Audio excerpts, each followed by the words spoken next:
And we're back, folks, and so is Westeros on the small screen. It's been 17 months since House of the Dragon Season 2 dropped, but HBO is now intent on ensuring we don't go more than a year without some sort of a Song of Ice and Fire project gracing our TV sets. Which, is good for us. Tom will never lack for B-roll again. So, let's dive in on what you need to know about the upcoming show, A Night of the Seven Kingdoms, and what you can expect from this series. First things first. When is it set? Looking at Game of Thrones and House of the Dragon, this show is almost smack dab right in the middle of the two. The Dance of the Dragons started in 129 AC, the events of the first season of A Night of the Seven Kingdoms takes place during 209 AC, with the first chapter of A Game of Thrones starting in 297 AC. This is a noteworthy period in time because this brings us to a rather unique point in the World of Ice and Fire's history and world state. Dragons are thought to be totally extinct, and the others, if they are knocking about, are very content with staying in the lands of always winter. Oh, it's fucking freezing up here, guys! This will be our first visit to the world of Ice and Fire, where magic, if it's even present at all, will be at its least potent, and the supernatural elements that make a fantasy series, well, fantasy, are just kind of gone. This will be Westeros at its least fantastical and most mundane. The realm is still recovering from the fractures inflicted by the Blackfire Rebellion 13 years earlier, in which Aegon IV, on his deathbed, decided last minute he wanted to leave the world with both middle fingers raised by legitimizing his bastard children, which naturally caused conflict within the family, and another Targaryen civil war broke out between the Targs and their bastard cadet branch, the Blackfires. This is just the first of 5 Blackfire rebellions, by the way. Now they've been bereft of dragons for roughly half a century, the Targaryens are starting to look like they've had their day in the sun and are very much diminishing as a power in the Seven Kingdoms. The first Blackfire Rebellion threw a lot of faith in the Targaryens as rulers up in the air and resulted in instability, the ripple effects of which will still be permeating through this era as background noise to Season 1's story. No one's riding out to challenge princes to duels to the death in the Trident just yet, but this is the middle point in which this is transitioning into this. They aren't likely to be a focal point of the story, which we'll address when it comes to tone, but I'd expect to see some questioning of the relevance of these white-haired brother and sister fuckers establishing their shrinking influence. What will be a focal point, though, is our 2 main characters. A Night of the Seven Kingdoms is centered on the legendary hedge knight Sir Duncan the Tall, who is named so because he's, well, tall, and his trusty squire Egg, who is named so because, well, look at him.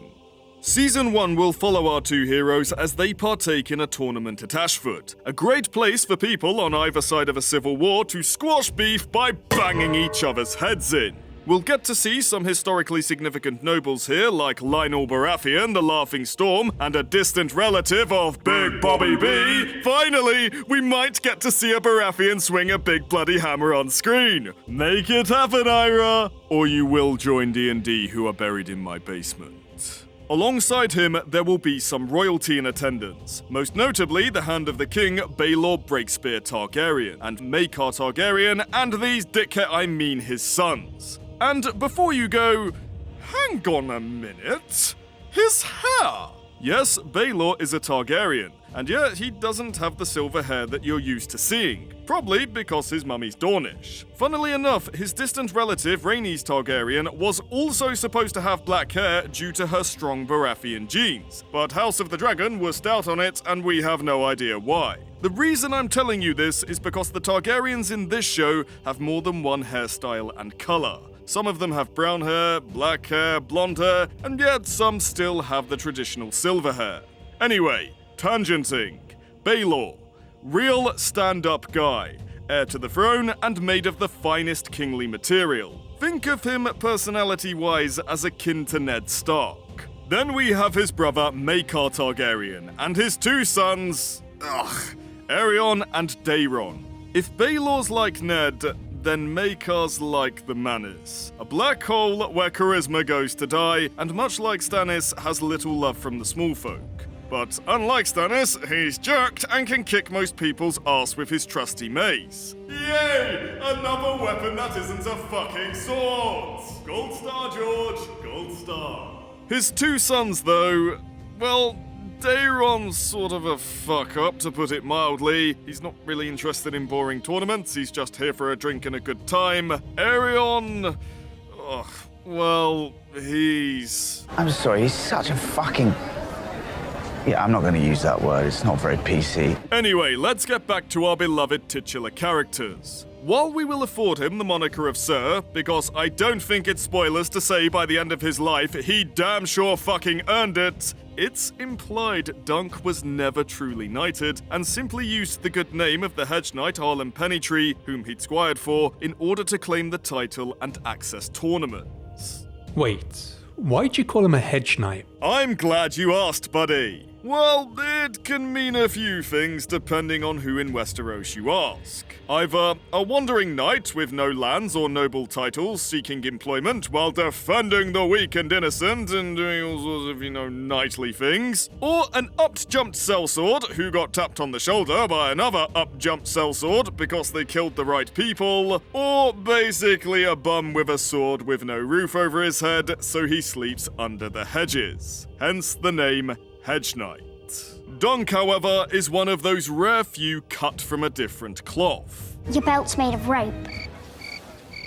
You don't look like a very good knight. Simple and sweet is the best way to describe him. Or thick as a castle wall, if you're Pennytree. He's not the sharpest tool in the shed. In fact, I've met spoons that were sharper, but he is a legitimately good soul who genuinely believes in the ideals of chivalry and what a knight should represent. In many ways, he is highly comparable to Brienne of Tarth from the main series, which the books have heavily hinted at, and well, it's basically been outright confirmed by the author, is a descendant of his. Dunk's moral compass is one of the few in Westeros that points true north. He's one of the few adult characters you could sincerely label pure of heart. Mwah.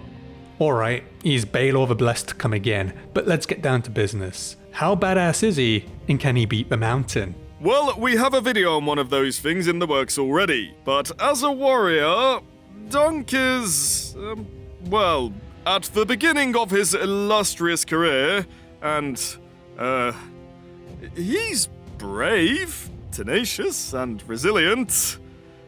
Did I mention brave? Thanks to his common upbringing as an orphaned child in Flea Bottom, he's got a natural affinity for brawling, and his immense size and strength definitely helps, but he lacks the instruction a master-at-arms would give a noble, and as such, he's not particularly skilled. At least during the time period Season 1 will be covering. Don't expect him to solo his way through an army like Jaime or Barristan, or cut down whites in their droves like Jon. When he wins, it's down to his strength of heart, not his skill at arms. Egg, his squire, is just as much of a sweetheart as Dunk is, but he's smarter.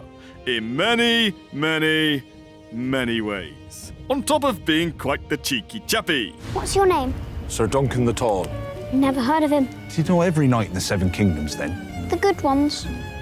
He's very much the brains to Dunk's brawn, and if the show stays true to the books, is often the one to rescue the lovable hedge knight in the situations where muscle can't solve the problem. He's sweet and adorable, and if you don't like Egg, I'm sorry we can't be friends, and it's the fires for you.